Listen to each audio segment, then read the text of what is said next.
The moment you realize, I'm losing myself in this relationship. It didn't start with cruelty.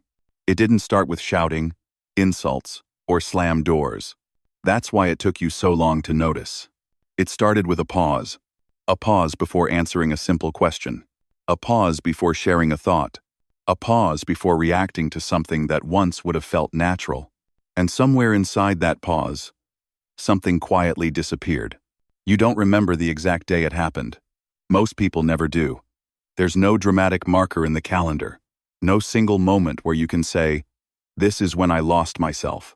It's more like waking up one morning and realizing you've been holding your breath for years and you don't remember how breathing freely feels anymore.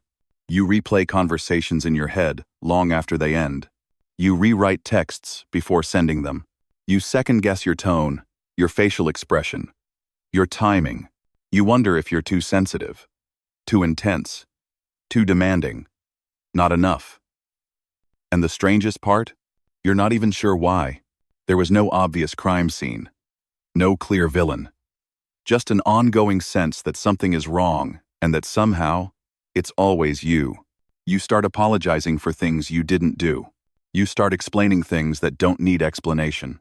You start feeling guilty for needs that used to feel basic. You start shrinking. Slowly. From the outside, everything looks fine. You're still functional. You still show up. You still laugh at the right moments. You still tell yourself, other people have it worse. You still carry the relationship on your back and call it commitment, loyalty, love, or being the bigger person. But inside, something is unraveling.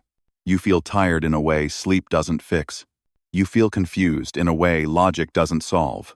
You feel lonely even when you're not alone. And the most terrifying thought begins to surface quietly at first.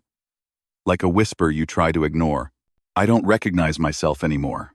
That thought scares you more than the relationship itself. Because if you can't trust your own feelings, if you can't trust your own memory, if you can't trust your own reactions, then what exactly are you standing on? This is the psychological ground zero of a narcissistic dynamic. Not drama, not chaos, but erosion. The slow erosion of self-trust. The gradual outsourcing of your inner authority. The steady replacement of your instincts with doubt. You weren't too much. You weren't too sensitive. You weren't crazy. You were adapting to an environment where clarity was punished and confusion was rewarded. At first, you believed the relationship just needed better communication. So you explained more, clarified more, reflected more, took more responsibility. You searched for the right words, the right tone, the right timing, convinced that if you could just express yourself correctly, everything would finally make sense. But the goalpost kept moving. Every resolution felt temporary. Every apology felt incomplete. Every calm conversation ended with you feeling worse, not better. You started doing emotional math in your head. If I bring this up, will it turn into an argument? If I stay quiet, will it pass? If I react honestly, will it be used against me later? So, you learned to manage the atmosphere instead of expressing the truth. You learned how to read microsignals. You learned how to predict moods. You learned how to de-escalate, soothe, soften, absorb. You became emotionally skilled and internally exhausted. This is where many people misunderstand narcissistic relationships. They imagine chaos. What they don't see is containment. The way your emotional range narrows. The way your world quietly revolves around maintaining stability. The way your needs become optional while their reactions become urgent. At some point, you realize you're no longer living from desire, only from avoidance. Avoiding conflict. Avoiding disappointment. Avoiding punishment. Avoiding that look. That silence. That shift in tone. And still, no matter how careful you are, something always goes wrong. That's when the deeper confusion sets in. You start wondering if the problem is your perception. You start Googling phrases late at night. Why do I feel anxious around my partner? Quote, why do conversations leave me feeling crazy? Why do I feel like I'm always the one at fault? And yet, even as you search for answers, part of you resists the truth.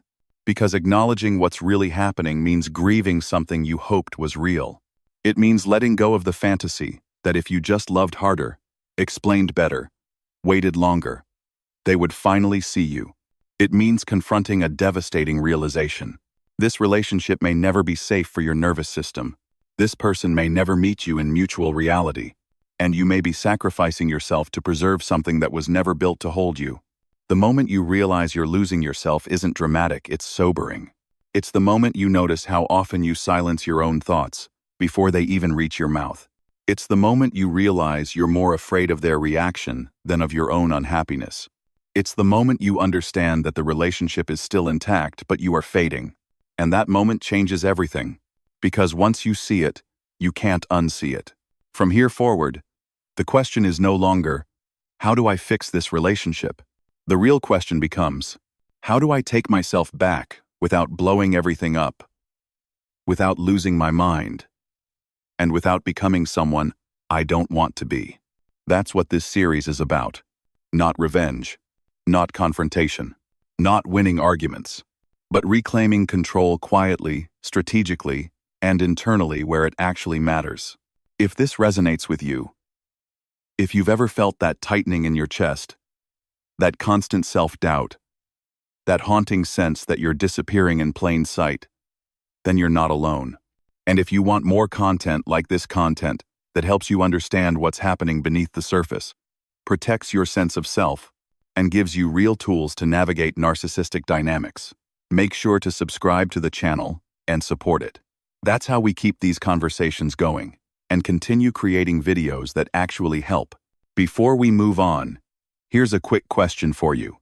Answer honestly and drop your response in the comments. Question: when conflict happens in your relationship, which feels more true for you? A. You focus on explaining yourself clearly, hoping to finally be understood. B. You stay quiet or minimize yourself to keep the peace. Comment A or B below. Your answer says more than you think, and it sets the stage for what comes next. Why standing up for yourself backfires with a narcissist. Emily remembers the first time she decided to finally stand up for herself. She had rehearsed the conversation in her head for days. She waited until she felt calm. She chose her words carefully. She told herself she would be respectful, clear, and honest. She believed deeply that if she could just explain how she felt without anger or accusation, something would finally shift. And for a brief moment, it seemed like it might. The conversation started quietly. No yelling, no obvious hostility.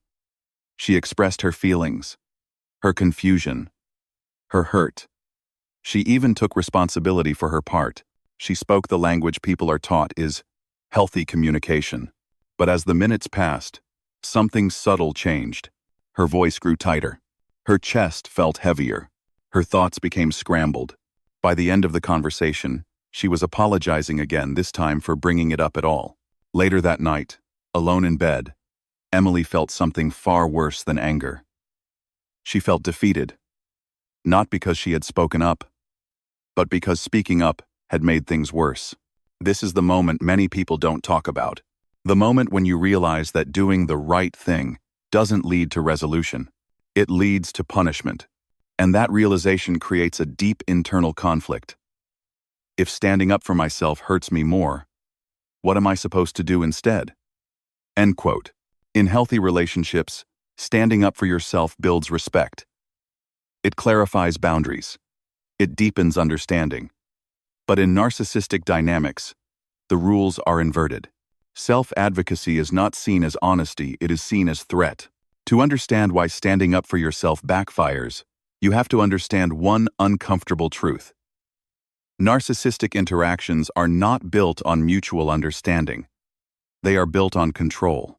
When you assert yourself, you are not simply expressing a need. You are disrupting a hierarchy. In a narcissistic system, there is an unspoken structure. One person defines reality, and the other adapts to it. When Emily expressed her feelings, she wasn't just sharing emotion, she was challenging the narcissist's authority over the narrative.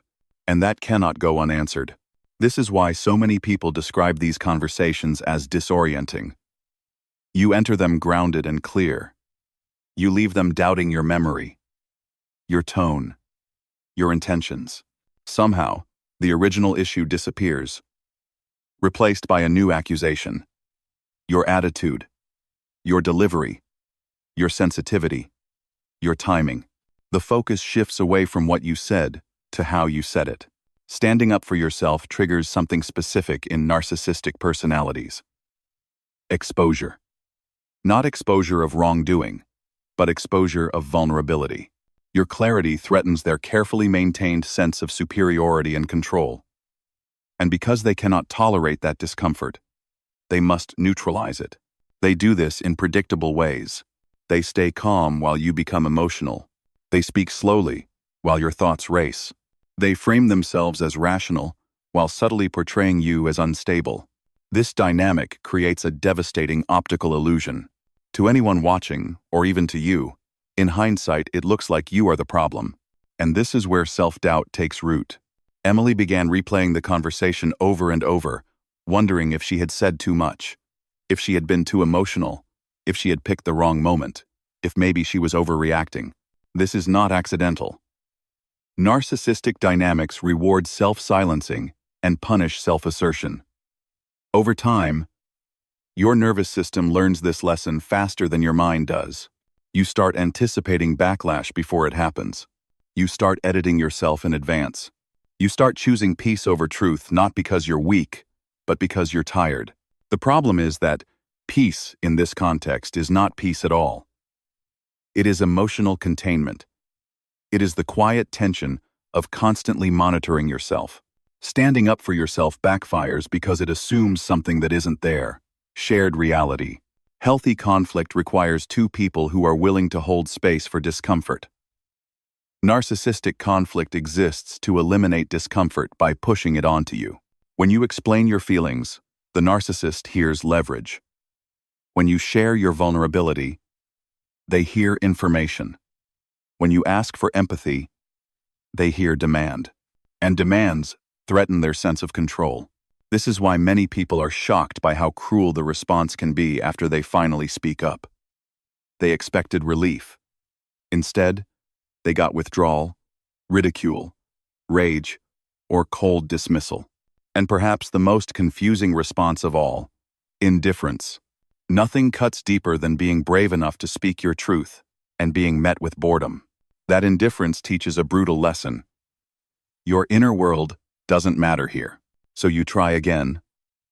Differently. You soften your tone. You package your feelings more gently. You use I statements. You become even more considerate. And still, it fails. Because the issue was never your communication skills. It was the assumption that communication was the goal. In narcissistic systems, conversations are not bridges. They are battlegrounds. The goal is not understanding, it is dominance. Standing up for yourself hands the narcissist exactly what they need. Engagement, energy, emotional data, something to push against. It is not that they don't understand. It's that understanding would require accountability, and accountability threatens the entire structure they rely on to feel secure. So instead, they deflect. They question your memory. They reframe your intentions. They accuse you of things you never said. They turn your pain into an inconvenience. And slowly, subtly, they teach you that asserting yourself is dangerous. Emily didn't stop standing up for herself because she lacked courage. She stopped because her body learned that courage came with consequences. Her heart rate spiked before difficult conversations. Her stomach knotted when she considered speaking up. Her throat tightened when she tried to say what she felt. This is not weakness. This is conditioning. Over time, many people internalize a false belief. If I could just be calmer, clearer, less emotional, this would work. But the truth is more sobering. There is no perfect delivery that will make a narcissist respect your boundaries. There is no magic combination of words that will make them suddenly prioritize your needs. Standing up for yourself backfires not because you are wrong, but because the environment is unsafe for authenticity. And once you see that, everything changes. The question is no longer, how do I say this better? The question becomes, why am I explaining myself to someone who benefits from misunderstanding me? This realization can be painful. It means letting go of the idea that resolution is just one good conversation away. It means accepting that some people are invested in the confusion, but it is also freeing, because once you stop trying to be understood by someone who refuses to understand, you reclaim enormous energy. You begin to see that self-respect does not always look like speaking louder. Sometimes it looks like speaking less. Sometimes, the strongest boundary is not an explanation, but a decision. Standing up for yourself, in narcissistic dynamics, is not about asserting your truth into the void. It is about recognizing when the void is designed to swallow it, and that awareness sets the stage for a completely different kind of power, one that doesn't rely on winning arguments, but on withdrawing from games you were never meant to play. That is where real control begins. The 4 words that change everything. Don't go D.E.E.P. There was a moment, weeks after Emily stopped standing up for herself the way she used to, when something inside her finally broke open, not in despair, but in clarity. It happened during an argument that wasn't really an argument at all. It started with something small, almost meaningless. A comment about plans that had changed. A promise that had quietly evaporated. In the past, this would have sent Emily into a familiar spiral. Explaining why it mattered. Defending why she felt hurt. Engaging in the details. Personalizing the disappointment as proof that something was wrong with her. This time, she paused. Not because she suddenly felt strong. Not because she felt detached or healed. But because she felt tired in a way that went deeper than exhaustion. Tired of explaining. Tired of clarifying. Tired of proving her own reality. And in that pause, she remembered 4 simple words she had once heard. Words that felt almost too basic to matter until now. Don't go D.E.E.P. At first, Emily had dismissed the phrase. It sounded like advice meant for surface-level conflict, not the complicated emotional entanglement she was living in.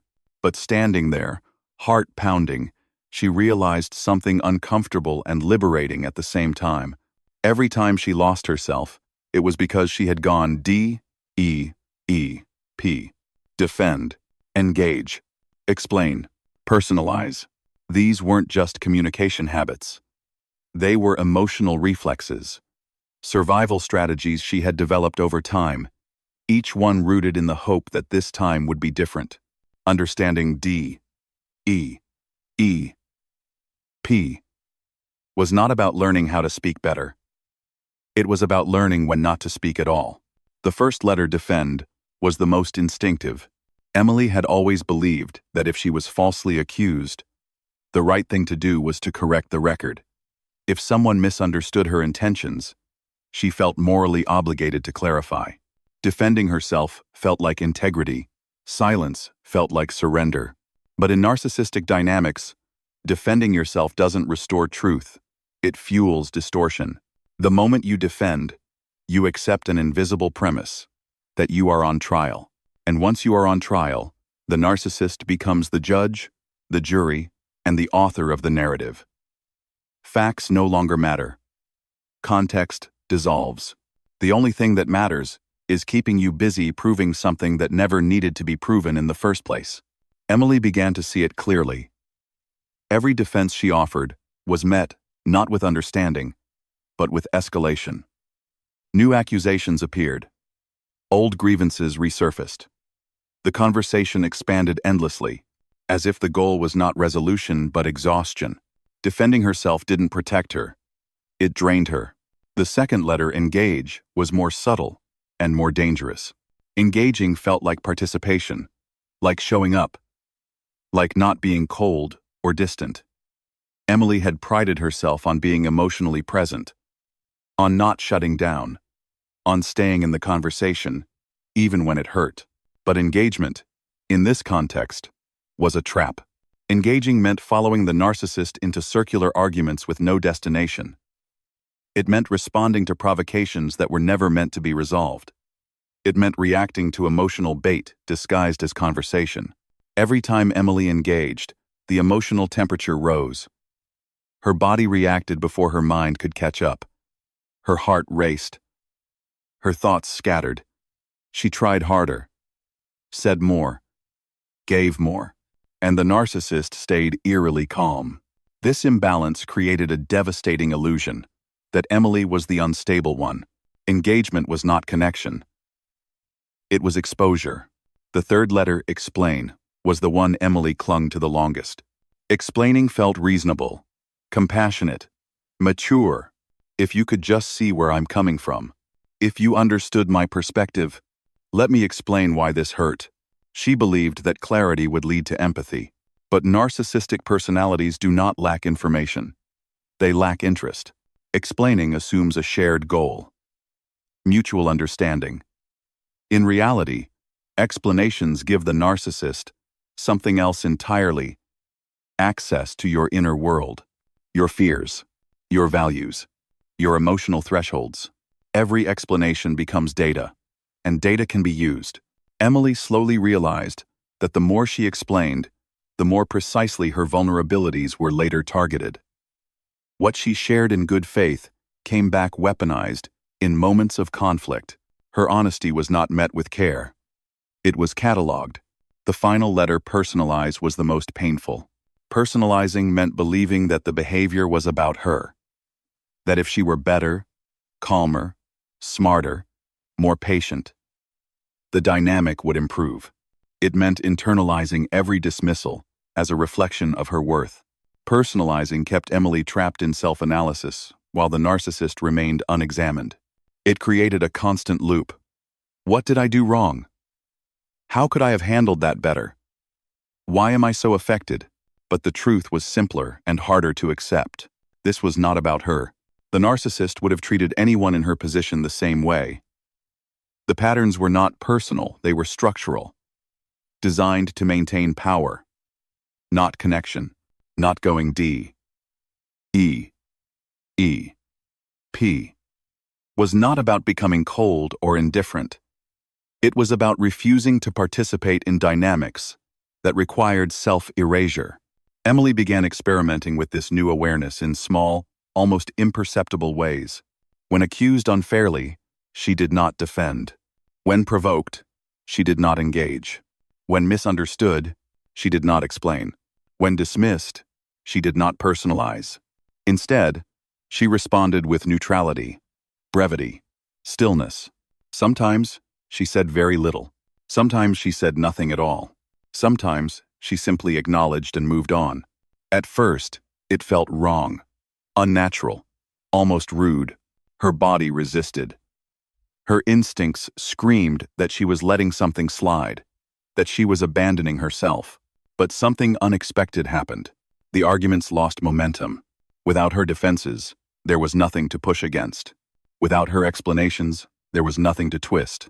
Without her engagement, there was no fuel. Without personalization, there was no internal collapse.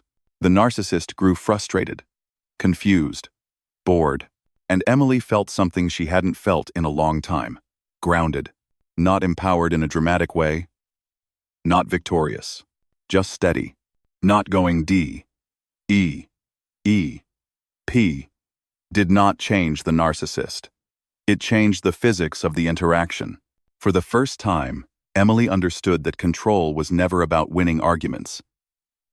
It was about choosing where her energy went.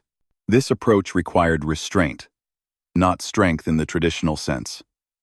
It required tolerating the discomfort of being misunderstood, of being seen as distant, of not correcting the record. But with that discomfort came freedom. She no longer needed to convince someone who benefited from misunderstanding her. She no longer needed to prove her reality to someone invested in denying it. Not going D.E.E.P was not passive. It was strategic. It was the quiet reclaiming of self in environments that thrive on reaction. And while it did not bring reconciliation, It brought something far more valuable. Internal peace. Emily was no longer fighting to be seen. She was choosing to see herself. And in that choice, the dynamic began to shift, not because the narcissist changed, but because she did. She had stopped feeding the machine. She had stepped out of the game. And for the first time in a very long time, she felt like she was standing on solid ground again, quietly, firmly, without needing anyone's permission. That is the power of 4 simple words. Don't. Go. D.E.E.P. Say these exact words. Neutral language that disarms a narcissist. Emily used to believe that words were her greatest strength. She believed that if she chose them carefully enough, soft enough, clear enough, precise enough, she could prevent conflict, de-escalate tension, and guide conversations back to something resembling safety. She believed that communication was the bridge, that understanding was the destination, that if 2 people were speaking the same language, eventually they would meet in the middle. That belief nearly broke her, because in a narcissistic dynamic, words are not a bridge, they are a battleground, and Emily had been fighting with the wrong weapons. For a long time, she assumed the problem was what she was saying. She replayed conversations in her head late at night, dissecting tone and phrasing. She wondered if she sounded too emotional, too defensive, too sharp, too needy, too vague. She tried rewriting sentences that had already been spoken, imagining alternative versions that might have landed better. But the truth she eventually faced was far more unsettling. It was never about saying the right thing. It was about saying anything that gave the narcissist access. Narcissistic personalities don't listen to words the way healthy people do. They don't hear language as information or expression. They hear it as opportunity. Every sentence you offer is scanned not for meaning, but for leverage. Emotion invites manipulation. Detail invite distortion. Defensivence invites escalation. Silence, however, does something unexpected. It destabilizes the script. Neutral language is not weak language. It is controlled language. It is language stripped of emotional hooks, stripped of justification, stripped of personal exposure. It is not designed to be understood deeply. It is designed to end the exchange without feeding it. This was the shift Emily had to learn, not intellectually, but viscerally. At first, neutral language felt fake to her. She worried it made her sound distant, uncaring, even robotic. She had spent so long being emotionally available, emotionally responsive, emotionally open, that neutrality felt like a betrayal of who she was. But she slowly learned an important distinction. Neutral language is not emotional dishonesty. It is emotional self-protection. When Emily began using neutral phrases, she noticed something remarkable. Conversations that once spiraled into chaos now fizzled out quickly. Provocations lost their punch. Accusations floated in the air without landing anywhere. The narcissist seemed restless, dissatisfied, as if something essential was missing. What was missing was her emotional energy. Neutral language works because it denies the narcissist what they crave most: reaction. This is where the phrase, "say these exact words," becomes misunderstood. It's not about memorizing a script. It's about understanding the function of certain kinds of words. Neutral language has 3 defining qualities. It is brief. It is non-defensive. It is emotionally flat. Consider the difference. When accused, Emily used to say things like, "That's not what happened, and you know it. I've explained this so many times. I feel like you're deliberately twisting my words, and it's really unfair." Now, she might say, "I see it differently." That's it. No justification. No evidence. No emotional appeal. The power of a sentence like, "I see it differently," is that it asserts reality without inviting debate. It does not claim superiority. It does not accuse. It simply states a boundary. Another example. When the narcissist would say something dismissive or cutting, Emily used to respond with explanations, or by pointing out how hurtful the comment was. She believed that naming the pain might lead to accountability. Instead, it led to mockery, minimization, or reversal. Now she might say, "Okay," or "I hear you," or "Noted." These words are not agreements. They are acknowledgments. They signal that the message has been received, not absorbed. And this distinction matters. Narcissistic individuals thrive on forcing emotional absorption. They want their words to burrow inside you, to rearrange your self-perception, to provoke self-doubt or defensiveness. Neutral responses block that entry point.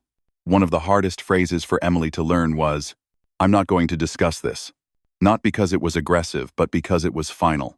She had been conditioned to believe that refusal to engage was rude, that walking away from a conversation without resolution was immature, that every issue deserved to be processed fully. But she had to confront a difficult truth. Some conversations are not meant to be resolved. They are meant to keep you trapped. Saying, "I'm not going to discuss this," is not an attack. It is an exit. Other neutral phrases Emily learned to rely on included, "That's your opinion. This isn't something I'm willing to debate. I'm comfortable with my decision. We're not going to agree." Each of these statements does something very specific. They close doors instead of opening them. They remove hooks instead of offering explanations. They communicate self-containment. And self-containment is profoundly unsettling to someone who relies on controlling others' emotional states. At first, when Emily used these phrases, the reaction was intense. The narcissist accused her of being cold, of shutting down, of changing, of being difficult. This reaction was predictable and revealing. Her neutrality was not harming the relationship. It was exposing its true structure. A relationship that cannot tolerate boundaries is not a relationship. It is an arrangement built on access.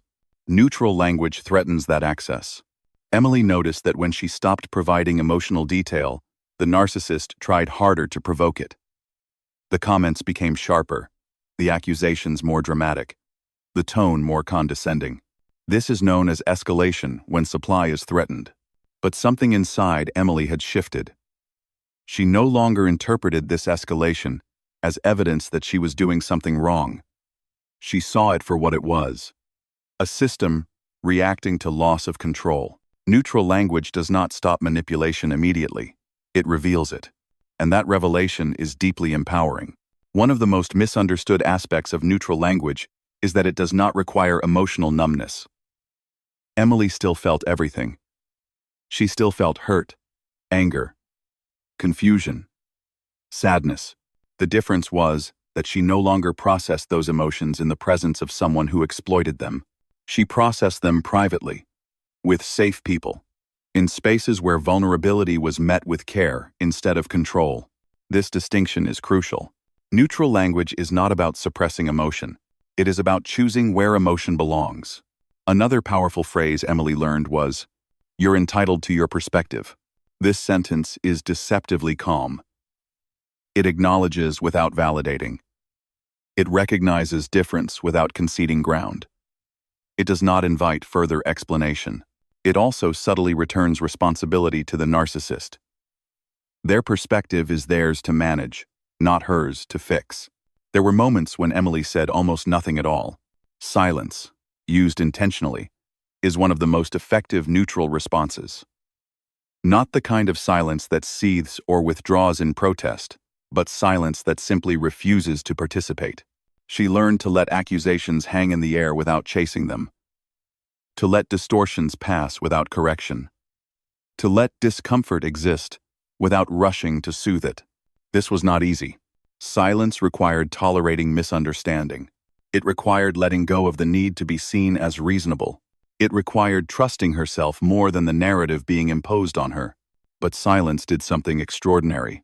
It returned her nervous system to herself. Without constant verbal sparring, her body calmed. Her thoughts slowed. She could feel her feet on the ground again. She could breathe. Neutral language is as much about physiology as it is about communication. When you stop explaining, defending, and engaging, your body exits fight or flight. You are no longer in survival mode. And that changes everything. Emily also learned that neutral language works best when it is consistent, not dramatic. Not confrontational, not announced, just steady. She didn't need to justify why she was responding differently. She didn't need to explain her new boundaries. She simply lived them. Over time, the narcissist's attempts to provoke her became less frequent, not because empathy had grown, but because the payoff was gone. Neutral language starves the dynamic. This is why it works.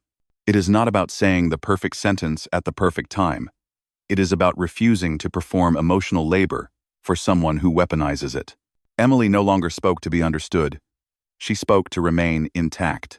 And that is the deepest form of self-respect. Neutral language does not fix the relationship. It clarifies it. It does not create intimacy. It protects identity. And in narcissistic dynamics, protecting your identity is the first step toward taking back control. Not loudly, not dramatically, but quietly, firmly, one sentence at a time.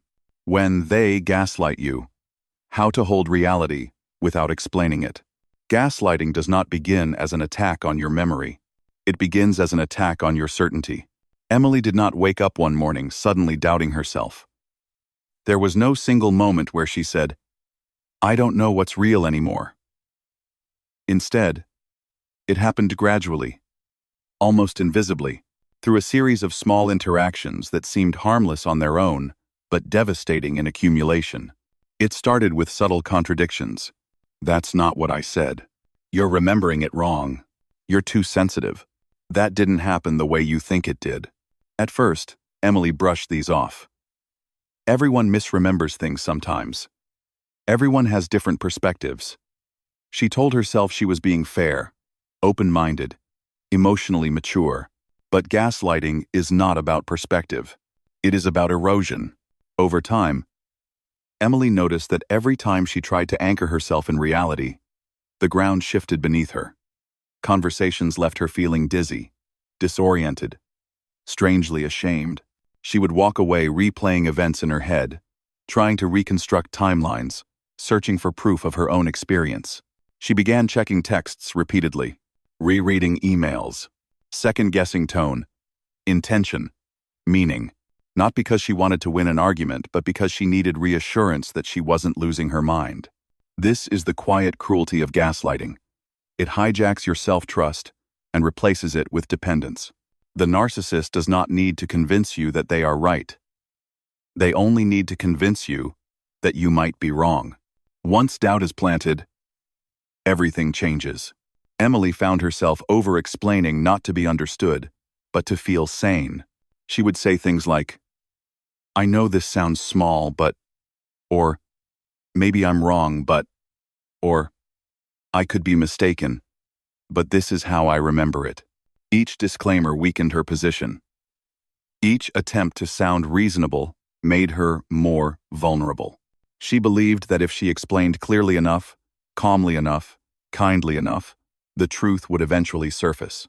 But gaslighting is not a misunderstanding waiting for clarity. It is a strategy designed to avoid accountability. The narcissist's goal is not to reach agreement. It is to destabilize your internal compass. Emily eventually realized that every explanation she gave created an opening. The more she tried to prove reality, the more reality became negotiable. The narcissist did not argue facts, he questioned her capacity to perceive them. "You're overreacting. You always do this. Why are you making such a big deal out of nothing? You need help." This was the moment where gaslighting crossed a critical line. It was no longer about what happened. It was about who Emily was. She wasn't just wrong, she was flawed. Not just mistaken, unstable. Not just hurt, irrational. And this is where gaslighting becomes dangerous. Because once you begin to doubt your own perception, you hand over authority over your reality to someone else. Emily noticed that the more confused she felt, the calmer the narcissist appeared. This contrast was deeply unsettling. He seemed composed, confident, certain. She felt emotional, scattered, desperate to be understood. The optics were devastating. Anyone watching from the outside might have concluded that she was the problem. Gaslighting thrives in this imbalance. What Emily did not understand at first but would later come to see with painful clarity was that explaining herself was actually reinforcing the gaslighting. By trying to convince him of her reality, she was implicitly asking for permission to believe it, and permission was never going to be granted. The turning point came when Emily asked herself a quiet but radical question. What if I don't need him to agree with me for my experience to be real? This question changed everything. Holding reality without explaining it is one of the hardest skills to develop in a narcissistic dynamic. It goes against every instinct to clarify, correct, and be understood. It requires an internal shift that feels almost rebellious at first. Emily had to learn that reality does not require consensus. Just because someone denies your experience does not erase it. Just because someone reframes events does not make their version true. Just because someone speaks confidently does not mean they are correct. Confidence is not evidence. Gaslighting works because it pressures you into engagement. It dares you to defend your sanity. It tempts you into long, emotional monologues filled with proof, logic, and history. And every time you take that bait, you reinforce the dynamic. Emily began practicing something profoundly uncomfortable, stating reality once, briefly, and then stopping. When told, "That never happened," she said, "That's not how I remember it." When told, "You're imagining things," she said, "I'm comfortable with my memory." When told, "You're too emotional," she said, "I disagree." And then she stopped talking. No follow-up, no evidence, no defense. This felt terrifying at first. Her body reacted as if she were doing something dangerous. Her heart raced. Her throat tightened. Every part of her wanted to keep talking, to fix the misunderstanding, to prove she wasn't crazy. But she didn't. She held her ground silently. This is what holding reality looks like in practice. Not arguing, not persuading, not convincing. Simply refusing to abandon your internal truth. Gaslighting loses power when it no longer pulls you into explanation. The narcissist, sensing the shift, pushed harder. The accusations became more extreme. The narrative, more dramatic. You always twist things. You're impossible to talk to. There's something wrong with you. These statements were no longer about the original issue at all. They were attempts to provoke self-doubt and restore control. Emily felt the familiar urge to defend herself rising again. But she noticed something new. She no longer believed the accusations. They felt rehearsed, mechanical, disconnected from reality. That was the moment she understood something crucial. Gaslighting depends on your participation. Without your emotional investment, it collapses. Holding reality without explaining it does not mean pretending you are unaffected. Emily still felt hurt. She still grieved. The loss of being seen and validated. But she no longer outsourced her sense of reality to someone who benefited from undermining it. She began grounding herself internally instead. After difficult interactions, she would pause and ask herself simple questions. What did I see? What did I hear? How did my body feel in that moment? These questions anchored her in lived experience, rather than narrative debate. She also learned to reality check with safe people, not to seek validation, but to reconnect with perspective. People who listened without correcting, who reflected without minimizing, who did not need to dominate the truth. Gaslighting isolates you by making you distrust yourself. Reconnection restores balance. Another powerful shift for Emily was recognizing that gaslighting often escalates when you stop explaining. This does not mean you are doing something wrong. It means the tactic is failing. The narcissist may accuse you of being cold, stubborn, or uncooperative. These labels are meant to shame you back into engagement. But Emily learned to see them as signals, not verdicts. They signaled that she was no longer playing her assigned role. Holding reality without explaining it requires accepting that you may never be believed by the person gaslighting you. This is one of the most painful truths to accept, but it is also liberating. Because once you stop trying to convince the person who is distorting reality, you reclaim your energy, your clarity, and your sense of self. Emily stopped asking, "How do I make him understand?" and started asking, "What do I need to stay grounded?" That question changed her posture in every interaction. She spoke less. She observed more. She trusted her internal signals. Gaslighting thrives in chaos. Reality thrives in calm. Over time, Emily noticed that her memory sharpened. Her confidence returned. The fog began to lift. She no longer felt the constant urge to document everything, to brace herself for disbelief. She knew what she knew, and that was enough. Holding reality without explaining it is not about winning. It is about refusing to lose yourself. It is choosing internal alignment over external validation. It is the quiet, steady act of saying, sometimes aloud, often silently, I trust myself. And in narcissistic dynamics, that trust is revolutionary. Emotional detachment, without becoming cold. The art of psychological distance. For a long time, Emily believed that emotional detachment meant becoming someone she didn't want to be. She imagined detachment as indifference, as numbness, as shutting down the parts of herself that cared deeply, felt intensely, and connected fully. She feared that if she pulled back emotionally, she would lose her empathy, her warmth, her humanity. And after everything she had been through, the last thing she wanted was to emerge hardened, bitter, or emotionally unavailable. So she stayed close. Too close. She stayed emotionally accessible even when it hurt. She stayed open even when openness was punished. She stayed responsive even when responsiveness was exploited. Because she confused detachment with cruelty. What Emily didn't yet understand was this. Emotional detachment is not about withdrawing love. It is about withdrawing access. And there is a profound difference. In narcissistic dynamics, closeness is not mutual. It is asymmetrical. One person offers emotional depth. The other uses it. One person shares vulnerability. The other collects it. One person feels. The other manages the situation to maintain power. Emily had been taught implicitly and explicitly that distance was dangerous. That pulling back would provoke abandonment, anger, punishment. That love had to be proven through endurance. But emotional detachment, done consciously and compassionately, is not abandonment. It is boundary. The first thing Emily had to confront was her own nervous system. Every time she tried to create distance, her body reacted as if something terrible was about to happen. Her chest tightened. Her thoughts raced. Guilt surged in waves.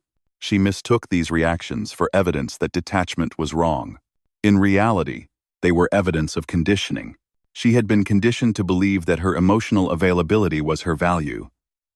That staying regulated was her responsibility. That if someone was upset, it was her job to fix it. Psychological distance threatened that role. At its core, emotional detachment is the act of stepping out of emotional management. It means you stop monitoring the other person's mood. You stop preemptively adjusting yourself to prevent their reactions. You stop making your inner state dependent on their approval. This doesn't happen overnight. And it doesn't happen cleanly. For Emily, it began with something very small. She stopped asking herself, how will this make him feel? And started asking, how does this make me feel? That single shift felt almost selfish at first. She had spent so long orienting herself around someone else's emotional weather that tuning into her own internal experience felt foreign, even unsafe. But slowly, she began to notice patterns. She noticed how her body tensed before certain conversations even started. How her energy dropped after interactions that seemed neutral on the surface. How she felt compelled to soothe, reassure, or explain often before anything had even gone wrong. This was emotional over-involvement, and it was exhausting. Detachment, she learned, is not the absence of feeling. It is the absence of entanglement. You can feel compassion without absorbing chaos. You can care without carrying responsibility. You can love without losing yourself. Psychological distance is the space where this becomes possible. For Emily, creating that distance required redefining what intimacy actually meant. She had equated intimacy with full emotional transparency, immediate responsiveness, and constant availability. But in a narcissistic dynamic, These qualities are not reciprocated, they are extracted. True intimacy requires safety. Without safety, closeness becomes exposure.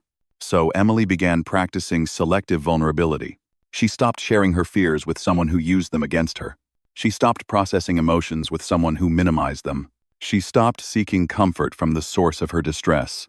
This was not coldness. It was discernment. One of the most powerful aspects of emotional detachment is learning to tolerate emotional asymmetry without trying to correct it. Emily no longer rushed to match emotional intensity. If the narcissist was angry, she did not escalate. If he was dismissive, she did not plead. If he was charming, she did not soften automatically. She remained steady. This steadiness was deeply unsettling to someone accustomed to emotional control. The narcissist interpreted her calm as distance, her restraint as rejection, her neutrality as defiance. "You've changed. You don't care anymore. You're being cold." These accusations cut deeply at first. Emily prided herself on being warm, present, emotionally intelligent. Being labeled cold triggered shame and self-doubt. But over time, she learned to ask herself a different question. Am I cold, or am I simply no longer burning myself to keep someone else warm? The answer was obvious. Emotional detachment does not mean shutting down your emotions. It means relocating them. Emily began directing her emotional energy toward herself, her healing, her safe relationships, her inner life. She cried when she needed to cry, but not in front of someone who weaponized her tears. She reflected, but not in conversations designed to invalidate her insight. She felt deeply, but she stopped performing those feelings for someone who didn't respect them. Psychological distance also meant adjusting her expectations. Emily had to grieve the fantasy that emotional honesty would eventually lead to emotional safety with this person. That grief was real. It was heavy, and it was necessary. Detachment often begins with mourning not the loss of the person, but the loss of who you hoped they could be. Once Emily allowed herself to grieve that loss, something softened inside her. She no longer needed to push for connection, where connection was not possible. She no longer needed to keep reopening wounds in the hope they might heal differently this time. She accepted the limits of the relationship without internalizing them as personal failure. This acceptance did not make her distant from the world. It made her more present. Another critical component of emotional detachment was learning to respond instead of react. Reactions are automatic. They are driven by old patterns, fear, and urgency. Responses are chosen. They come from awareness. Emily practiced pausing before responding. Even a few seconds changed everything. That pause allowed her to check in with her body, her values, her boundaries. She asked herself, is this mine to fix? Is this safe to engage? What happens if I don't respond at all? Often, the answer surprised her. Nothing catastrophic happened. The world didn't end. The relationship didn't implode immediately. She didn't lose herself. In fact, she gained herself. Psychological distance also meant letting go of the need to be understood. This was one of the hardest lessons for Emily. She had always believed that being understood was essential to emotional connection. But in narcissistic dynamics, being understood is often impossible, not because you are unclear, but because the other person is unwilling. Detachment meant accepting misunderstanding without rushing to correct it. Letting misinterpretations stand. Allowing others to hold their version of you without trying to manage it. This felt deeply uncomfortable at first. Emily worried about being misjudged, about being seen unfairly, about losing the moral high ground. But she eventually realized something freeing. People who are committed to misunderstanding you will never be satisfied by clarification. Letting go of that fight freed enormous amounts of energy. Emotional detachment also reshaped Emily's sense of identity. She stopped defining herself through the relationship. She reclaimed parts of herself that had gone dormant: interests, friendships, ambitions, moments of quiet joy. Distance created space. Space allowed clarity. Clarity restored selfhood. She became more grounded, not less caring. more discerning, not less loving, more self-directed, not less connected. Detachment allowed her to choose connection intentionally rather than compulsively. And perhaps the most profound shift of all was this. Emily stopped confusing emotional intensity with emotional truth. Just because something feels urgent does not mean it is important. Just because someone is emotional does not mean they are right. Just because you feel pulled does not mean you should move. Psychological distance creates room to evaluate instead of react. Emily did not become cold. She became clear. She did not shut down. She stabilized. She did not abandon love. She redirected it. Emotional detachment is not the end of feeling. It is the beginning of self-respect. And for Emily, it marked the moment when she stopped living inside someone else's emotional orbit and finally began standing firmly in her own. If you live or work with a narcissist, strategic survival, not fantasy. There is a particular kind of despair that comes from realizing you cannot simply walk away. Emily had already accepted something painful but clarifying. She was not dealing with a misunderstanding, a rough patch, or a communication issue. She was dealing with a narcissistic dynamic. That awareness alone had changed how she spoke, how she responded, how she protected her inner world. But awareness did not magically change her circumstances. She still had to show up. She still had to share space. She still had to interact. For many people, the most damaging myth around narcissistic relationships is the idea that clarity automatically leads to exit, that once you see it, you can simply leave, cut contact, or rebuild your life in peace. That is not reality for everyone. Some people share children with a narcissist. Some people work under one. Some people live with one due to financial, cultural, or medical constraints. Some people are embedded in family systems they cannot dismantle overnight. Emily had to confront a difficult truth. Survival was not about hope, confrontation, or emotional honesty anymore. It was about strategy. And strategy requires letting go of fantasy. The fantasy says, if I explain myself clearly enough, they'll understand. The fantasy says, if I stay calm enough, they'll stop. 1. The fantasy says, fantasy keeps you stuck because it assumes mutuality where none exists. Strategic survival begins when you accept the limits of the situation without surrendering your self-respect. Emily stopped asking, how do I fix this? She started asking, how do I minimize harm while I'm here? That shift changed everything. Living or working with a narcissist requires a mindset that feels counterintuitive at first. You stop treating the relationship as a place for emotional fulfillment and start treating it as an environment you must navigate safely. This does not mean you give up your values. It means you stop applying them in places where they are exploited. One of the first strategies Emily had to adopt was role clarity. She realized that the narcissist expected her to play a specific role. Emotional regulator, sounding board, validation source, conflict sponge. As long as she stayed in that role, the system functioned exactly as designed. So she quietly stepped out of it. At work, this meant she stopped volunteering emotional labor. She focused strictly on tasks, timelines, deliverables. She kept conversations factual and contained. She documented interactions without dramatizing them. She stopped trying to be liked and focused on being clear. At home, it meant something even harder. She stopped acting as the emotional buffer. She no longer translated moods, smoothed tensions, or preemptively adjusted herself to prevent conflict. She allowed discomfort to exist without rushing to neutralize it. This was not cruelty. It was realism. Another essential survival strategy was predictability. Narcissistic individuals thrive on chaos, emotional variability, and reaction. Predictability starves that dynamic. Emily became boring on purpose. Her tone stayed steady. Her responses stayed brief. Her routines stayed consistent. She no longer gave the narcissist the satisfaction of emotional highs and lows. She didn't mirror enthusiasm. She didn't escalate frustration. She didn't reward provocation with intensity. Predictability is not passivity. It is containment. Emily also learned the importance of preparing and decompressing around unavoidable interactions.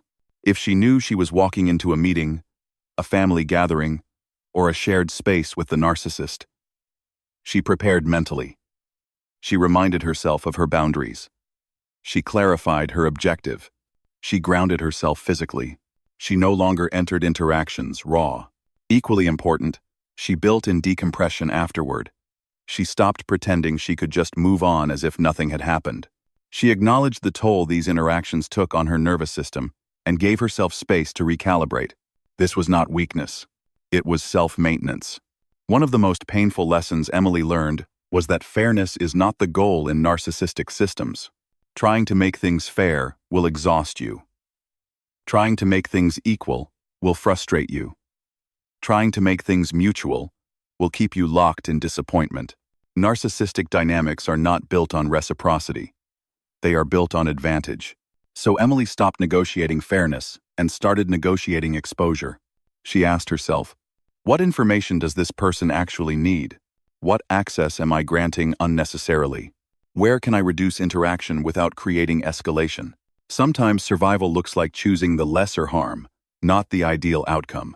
Another critical piece of strategic survival was external anchoring. Emily learned that when your environment is distorted, you need anchors outside of it. She cultivated relationships where she did not have to perform, where her reality was reflected back without question, where she could speak freely without being corrected, minimized, or reframed. These connections became lifelines. She also anchored herself in structure. Schedules, goals, routines, things that did not depend on the narcissist's mood or approval. Structure creates stability when interpersonal dynamics are unstable. One of the most dangerous traps in living or working with a narcissist is overestimating your influence. Emily had to accept that no matter how calm she stayed, how neutral she spoke, or how clearly she communicated, she could not change the narcissist's behavior. She could only change her exposure to it. This was a sobering realization, but it was also freeing. Once she let go of the responsibility to fix, educate, or heal the narcissist, her energy returned to her own life. She stopped measuring success by harmony and started measuring it by preservation. Did I stay grounded? Did I protect my reality? Did I avoid unnecessary entanglement? These became her metrics. Strategic survival also meant recognizing when disengagement was partial, not total. Emily did not fantasize about total emotional freedom while still embedded in the system. She accepted that some emotional cost was unavoidable. The goal was not perfection. It was reduction, less conflict, less self-doubt, less exhaustion. This realism prevented her from judging herself for not being strong enough to leave yet. She stopped shaming herself for staying. She focused on staying intact. One of the most profound shifts for Emily was redefining what strength looked like. Strength was not confrontation. Strength was not calling things out. Strength was not demanding accountability from someone incapable of it. Strength was restraint. Strength was strategy. Strength was self-containment. She stopped announcing her boundaries and started living them. Over time, the narcissist sensed the change. The dynamic shifted subtly. There were fewer explosions, not because the narcissist became healthier, but because the fuel source was limited. Emily did not mistake this for improvement. She did not allow hope to sneak back in, disguised as progress. She stayed realistic. Strategic survival also meant planning for the future without broadcasting it. Emily did not share her long-term thoughts, plans, or contingencies. She stopped narrating her inner life. She quietly built options. Financial, emotional, logistical, not because she was plotting revenge, but because she was reclaiming agency. Agency is the antidote to helplessness. Living or working with a narcissist requires accepting that the environment may not become safe, but you can become safer within it. You can learn where not to step. You can learn when to disengage.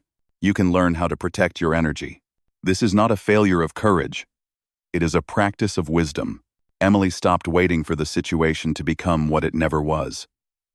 She stopped living in the someday.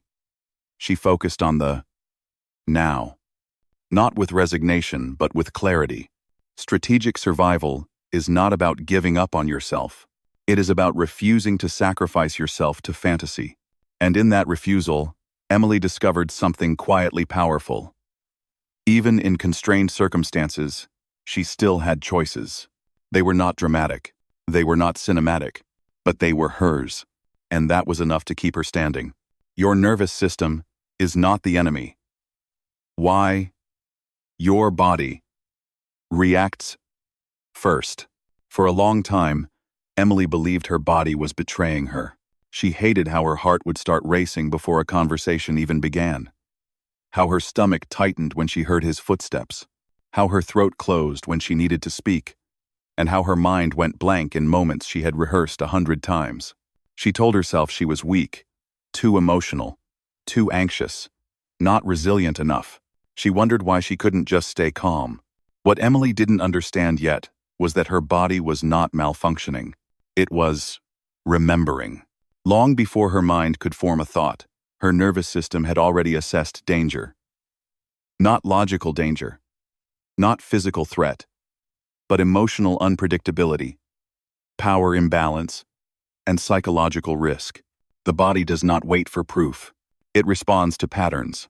And Emily's body had learned, through repetition, that certain tones, expressions, silences, and shifts were not safe.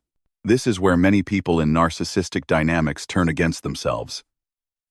They judge their reactions instead of listening to them. They try to override their body with logic.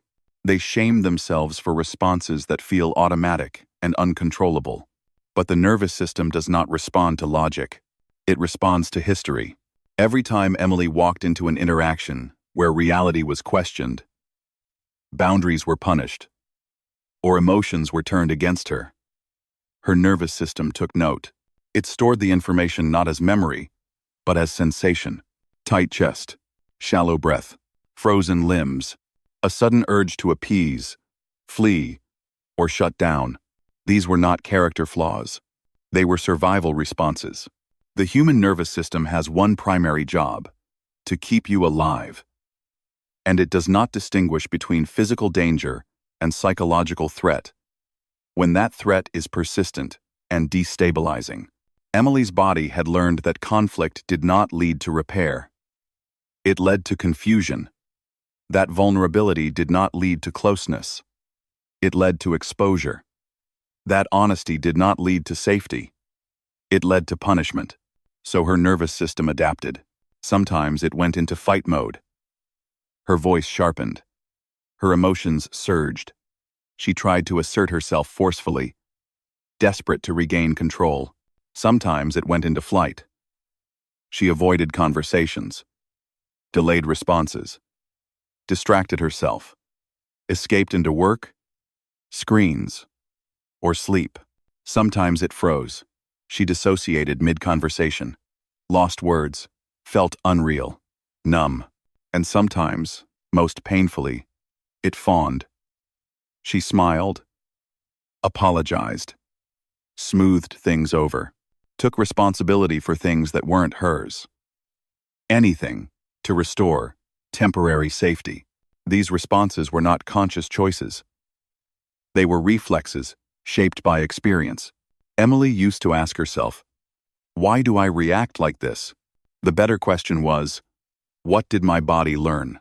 In narcissistic dynamics, the nervous system is constantly on alert because the environment is inconsistent. Calm can turn to criticism without warning. Affection can flip to contempt. Safety is conditional and unpredictable. The body experiences this as threat. Over time, Emily noticed that her reactions happened faster than her thoughts. By the time she realized she was anxious, her heart was already pounding. By the time she tried to stay neutral, her muscles were already tense. This created another layer of shame. She believed healing meant controlling these reactions, eliminating them, becoming unbothered. But healing is not about eliminating nervous system responses. It is about understanding and regulating them. The nervous system is not the enemy. It is a messenger. Once Emily stopped judging her reactions, she started listening to them. She noticed that her anxiety wasn't random. It spiked before specific interactions. It intensified around certain topics. It eased when she was alone, or with people who felt safe. This information was invaluable. Her body was telling her where danger lived. Emily began to see that the moments she criticized herself the most were the moments her nervous system was working the hardest to protect her. Instead of asking, "What's wrong with me?" she started asking. That shift changed her relationship with herself. She also learned that narcissistic dynamics keep the nervous system in a chronic state of activation. When you never know what version of someone you're going to get, your body never fully relaxes. You are always scanning, always bracing. This chronic activation leads to exhaustion, brain fog, irritability, emotional numbness, and even physical illness. Emily had blamed herself for being tired. In reality, she had been on high alert for years. Understanding this helped her release the belief that she needed to toughen up. Her body wasn't weak. It was overwhelmed. Regulation, she learned, does not come from forcing calm. It comes from creating safety internally, when external safety is unavailable. Emily started with small, practical steps. Before interactions she knew would be difficult, she grounded herself physically. She slowed her breathing. She placed her feet firmly on the floor. She reminded herself, silently, "I am here. I am safe right now." These weren't affirmations meant to override reality. They were signals to her nervous system that she was present and in control of her body. After interactions, she stopped pretending she was fine. She acknowledged the impact. She gave herself time to decompress. She moved her body. She rested. She allowed the adrenaline to discharge, instead of carrying it with her all day. This was a radical shift. Previously, Emily had treated her nervous system like an inconvenience, something to suppress so she could function. Now, she treated it like a system that needed care. She also learned to recognize early warning signs. The subtle cues that preceded overwhelm. A tight jaw, shallow breathing, a buzzing restlessness, a sudden urge to explain or appease. These signals became invitations to pause rather than push. Pausing did not mean disengaging from life. It meant choosing when and how to engage. Another important realization was that narcissistic individuals often exploit nervous system dysregulation. They escalate when they sense you are activated. They provoke when you are already stretched thin. They appear calm while you are flooded, creating an imbalance that makes you doubt yourself. Emily stopped seeing her reactions as proof she was losing. She saw them as information. If her body reacted strongly, something important was happening. She learned to delay responses when activated, not to punish the other person, but to protect herself. She gave herself permission to say, "I'll think about it," or "I'm not ready to talk right now," without explaining why. This was an act of nervous system respect. One of the most profound shifts for Emily was understanding that healing does not mean becoming emotionally unresponsive. It means becoming emotionally regulated. Regulation does not eliminate feeling. It creates capacity. As Emily learned to regulate herself, she noticed that her tolerance for manipulation decreased. Not because she became hardened, but because her body no longer confused chaos with familiarity. Familiarity is not safety. Her nervous system began to recalibrate. Slowly, imperfectly, but consistently. She no longer panicked at every shift in tone. She no longer blamed herself for every spike of anxiety. She understood that recovery was not linear, and that setbacks were part of learning. Emily also learned to extend compassion to herself during moments of regression. When old responses surfaced, she didn't shame herself. She reminded herself that patterns formed over years do not disappear overnight. Safety must be practiced. Over time, her body began to trust her again. Trust that she would listen. Trust that she would intervene when something felt wrong. trust that she would not abandon herself to keep the peace. This trust changed everything. Her reactions softened. Her clarity increased. Her resilience deepened. Not because the environment became safe, but because she became safer for herself. Your nervous system is not trying to sabotage you. It is trying to protect you in the only way it knows how. When you stop fighting it, when you stop shaming it, when you start working with it instead of against it, something powerful happens. You stop being at war with your own body. And in narcissistic dynamics, that internal alliance is one of the most important forms of protection you can build. Emily didn't become unfeeling. She became regulated. She didn't stop reacting. She learned how to recover. And in that recovery, she reclaimed something she had lost long ago. A sense of safety that came from within. That is not weakness. That is healing. What happens when you stop playing their game? Emily didn't announce her exit from the game. There was no confrontation. No dramatic declaration. No final argument where everything was laid bare. That kind of ending belonged to the fantasy she had already outgrown. Instead, the shift happened quietly. She stopped reacting the way she used to. She stopped explaining. She stopped chasing resolution. She stopped making herself available for emotional tug-of-war. And almost immediately, something changed. Not in the way she hoped, but in the way that revealed everything. When you stop playing a narcissist's game, the first thing you lose is the illusion of peace. The second thing you lose is the illusion of control. And the third thing, perhaps the most painful of all, is the illusion of who they are willing to be when they can no longer control you. Emily had believed, on some level, that her compliance had been the problem. That her emotional availability had been misused. Yes. But also, that it had been holding things together. When she pulled back, she secretly feared the entire structure would collapse. What she didn't expect was how quickly the tone shifted. The narcissist noticed immediately. They always do. The game depends on participation. And when one player stops responding the same way, the system reacts.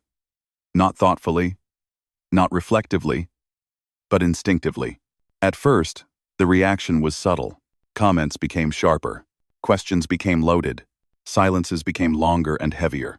It was as if the air itself had changed density. Emily felt it in her body before she understood it intellectually. A tension she hadn't felt in months resurfaced not because she had done something wrong, but because the familiar pattern was being disrupted. Then came the escalation. The narcissist tried to provoke her back into position. Suddenly, old grievances were resurrected. Issues that had supposedly been resolved were dragged out and reframed. Accusations appeared out of nowhere, often disconnected from reality but emotionally charged enough to demand a response. You've changed. You don't care anymore. You're being selfish. You think you're better than me now. These statements weren't about truth. They were about regaining leverage. When that didn't work, the strategy shifted. The narcissist adopted the role of the victim. Emily was stunned by the speed of the transformation.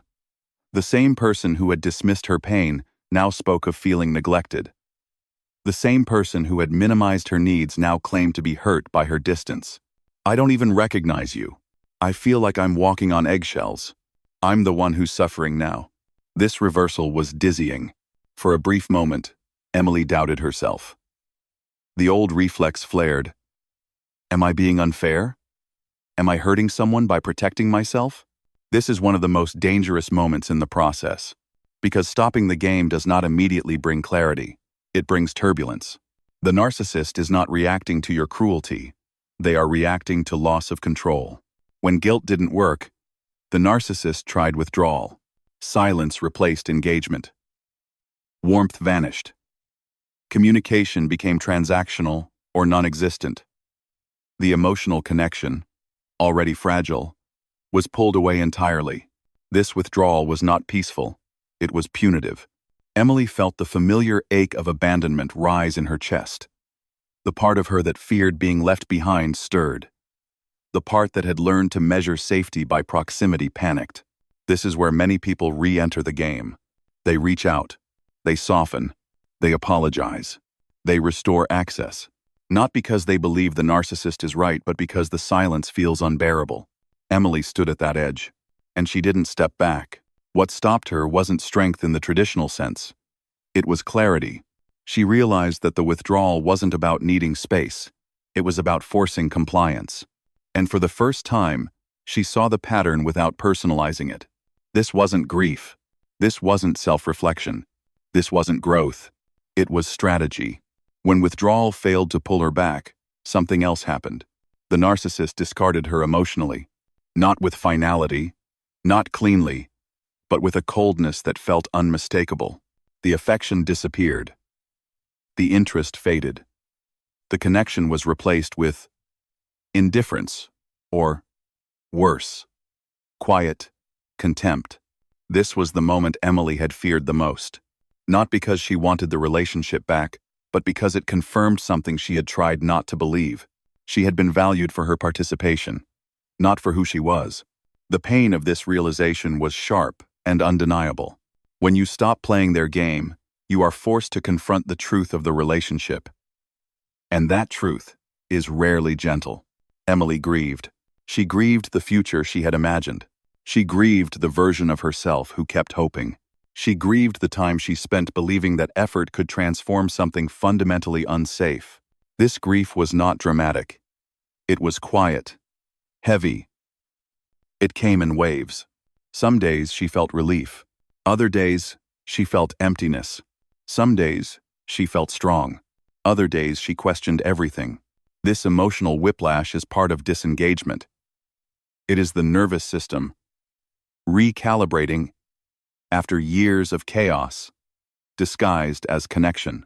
What Emily did not expect was how disorienting peace could feel. Without constant conflict, without emotional crises, without the familiar intensity, her life felt strangely empty. The absence of drama left a vacuum. She had mistaken intensity for intimacy. Now that intensity was gone, she had to learn what real stability felt like, and that took time. Stopping the game does not immediately bring joy. It brings neutrality. And neutrality can feel like loss when you're accustomed to emotional extremes. Emily also noticed something else. Her identity had been shaped around the relationship. Without the constant need to respond, adapt, and manage, she felt unsure of who she was supposed to be. This is a critical phase. When you stop playing their game, you are no longer defined by reaction. But if your sense of self was built around reacting, you must now rebuild it intentionally. This can feel frightening. Emily had to learn how to exist without monitoring someone else's mood. How to make decisions without anticipating backlash. How to experience emotions without immediately contextualizing them through the relationship. She began to ask herself new questions. What do I actually want today? What feels good to me when no one is watching? What parts of myself have been quiet for too long? These questions were not answered quickly, but they marked a turning point. Meanwhile, the narcissist continued to orbit the edges of her life. Occasional messages, sudden kindness, unexpected hostility. These were not attempts at repair. They were attempts at re-engagement. Emily learned that stopping the game does not always mean the other player leaves. Sometimes, they linger waiting for an opening. She did not mistake this for care. She stayed consistent. Consistency is what ultimately breaks the cycle, not explanations, not boundary speeches, not emotional closure. Consistency. Over time, the narcissist's attempts grew weaker, less dramatic, less frequent. The lack of response made the dynamic uninteresting, and that was the point. Emily did not win. She disengaged. Winning would have meant staying in the game. Disengagement meant choosing herself over outcome. One of the hardest truths Emily had to accept was that stopping the game might cost her the relationship entirely. And that loss was real. Even when a relationship is unhealthy, its ending can hurt deeply. You are not grieving the person as they were. You are grieving the hope of what could have been. This grief deserves respect. Emily allowed herself to mourn without romanticizing, to feel sadness without rewriting history, to acknowledge the pain without using it as a reason to return. She learned that missing someone does not mean you belong with them. As time passed, something subtle but profound shifted inside her. Her baseline anxiety decreased. Her thoughts became clearer. Her body felt less braced. The constant vigilance was gone. In its place was something quieter, more stable, less dramatic. She began to trust herself again. She trusted her instincts. She trusted her boundaries. She trusted her ability to walk away from what harmed her. Stopping the game did not make Emily fearless. It made her free. Free from the endless cycle of provocation and reaction. Free from the need to prove her reality. Free from the belief that love must hurt to be real. She no longer measured success by whether the narcissist approved of her. She measured it by whether she felt intact. What happens when you stop playing their game is not a fairy tale ending. It is a reckoning. You lose illusions. You lose intensity.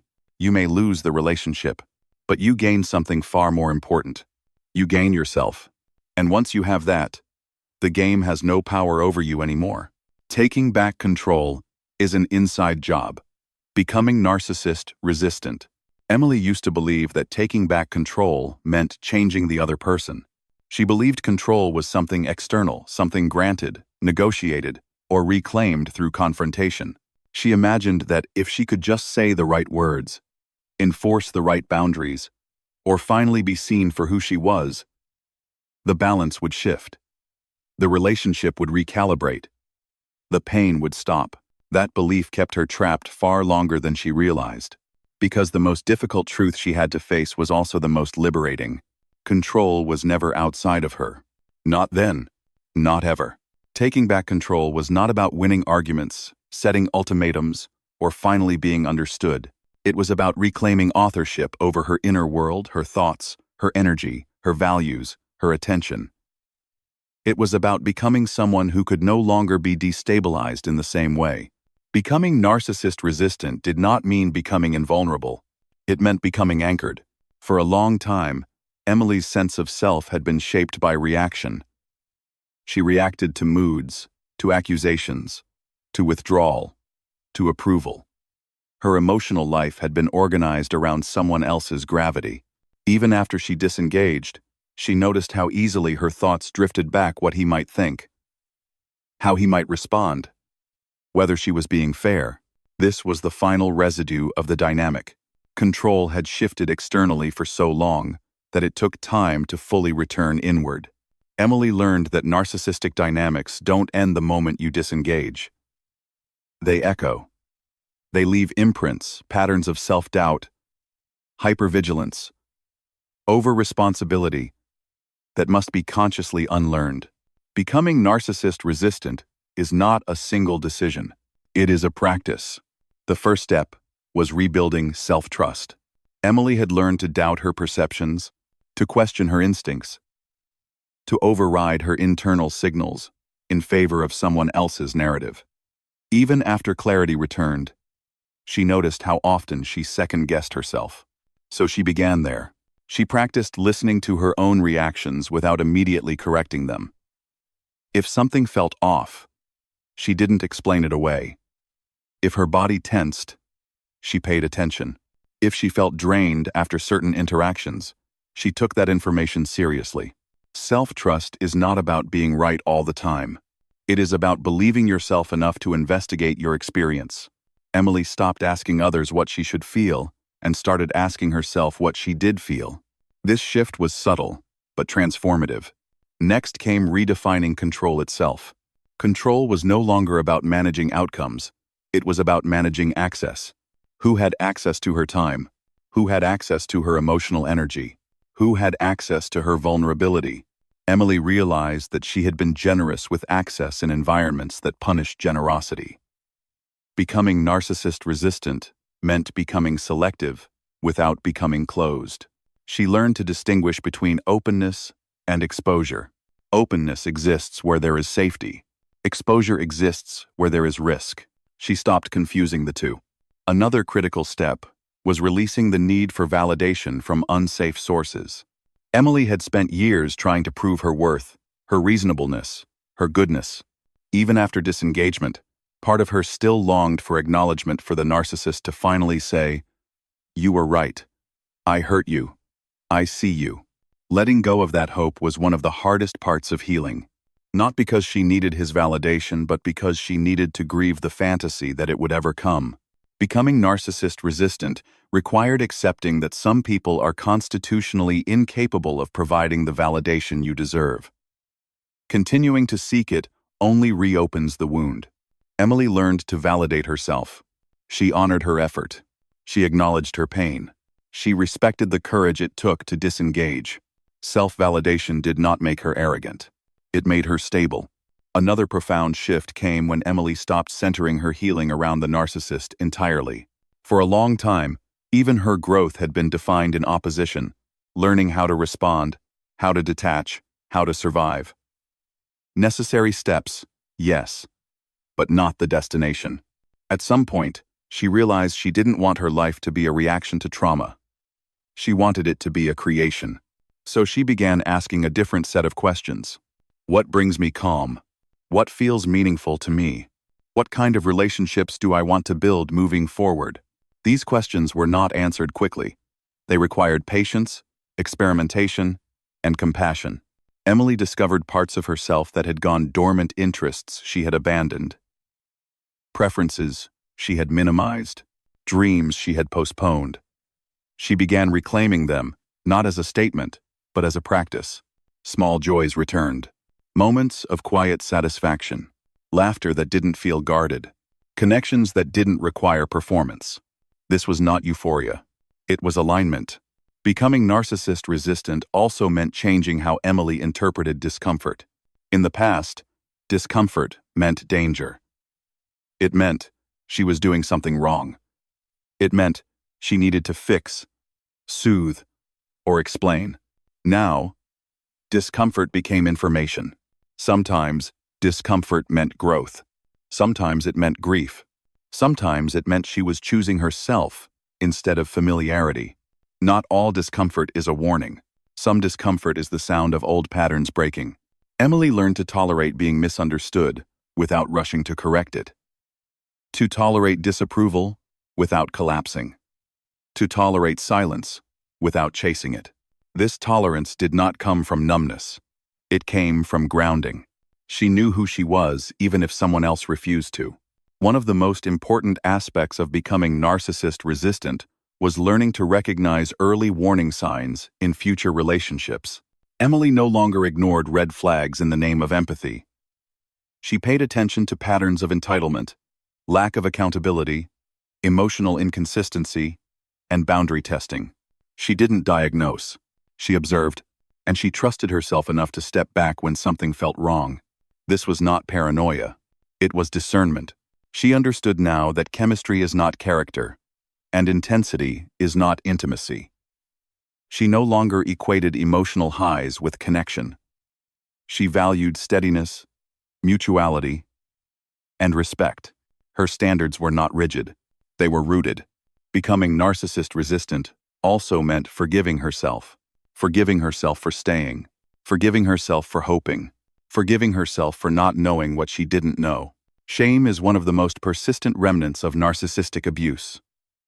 Emily had to actively release the belief that her endurance meant weakness or foolishness. It meant humanity. She honored the part of herself that survived the only way it knew how. Control, she realized, was not about becoming impervious. It was about becoming self-led. She no longer waited for permission to rest. She no longer needed external approval to trust her choices. She no longer needed chaos to feel alive. Her nervous system settled. Her mind cleared. Her sense of self solidified. Emily didn't become someone new. She became herself again without distortion. Taking back control did not erase the past. It integrated it. She carried the lessons forward, without carrying the wounds as identity. She knew now that narcissists thrive on reaction, confusion, and self-abandonment. Resistance was not aggression, it was coherence. She was no longer easily pulled off center. She no longer explained herself into exhaustion. She no longer mistook self-sacrifice for love. Control lived in her choices, in her boundaries, in her attention, and perhaps most importantly, control lived in her refusal to abandon herself ever again. Becoming narcissist resistant is not about hardening your heart. It is about strengthening your center. It is about knowing where you end and others begin. It is about trusting your inner compass, even when no one else affirms it. It is about choosing alignment over approval. Emily didn't walk away with bitterness. She walked away with clarity. She didn't win by proving anything. She won by reclaiming herself. And that is the quiet truth at the heart of everything you've read so far. Taking back control is an inside job. No one can give it to you. No one can take it from you. Once you understand that, you are no longer playing the game. You are living your life. Emily's story is not a story about winning, fixing, or proving anything. It is a story about remembering who she was before confusion became normal, and self-doubt felt like responsibility. Over time, she learned that what slowly erased her sense of self was not one dramatic betrayal, but 1,000 small moments where her reality was questioned, her emotions were redirected, and her needs were treated as negotiable. She did what many people do in narcissistic dynamics. She adapted. She explained more. She gave more. She tried harder. And in doing so, she slowly disappeared from her own life. What changed everything for Emily was not confrontation, and it was not closure. It was clarity. She stopped measuring the relationship by how intense it felt, and started measuring it by how it affected her nervous system, her self-trust, and her inner peace. She learned that standing up for herself did not mean speaking louder, but stepping back. That power did not come from being understood by someone committed to misunderstanding her, but from understanding herself well enough to stop participating in the cycle. Emily's journey shows us something deeply important. Narcissistic dynamics are not defeated by force, but by refusal. Refusal to explain endlessly. Refusal to personalize behavior that was never about you. Refusal to confuse emotional chaos with intimacy. Refusal to abandon yourself in order to keep someone else comfortable. As she learned to regulate her nervous system, detach emotionally without becoming cold, and hold reality without defending it, the dynamic lost its grip. Not because the narcissist changed, but because she did. The deepest lesson from Emily's story is this: taking back control is not about controlling the other person. It is about reclaiming authorship over your inner world. When you stop outsourcing your sense of worth, reality, and safety to someone else, manipulation loses its power.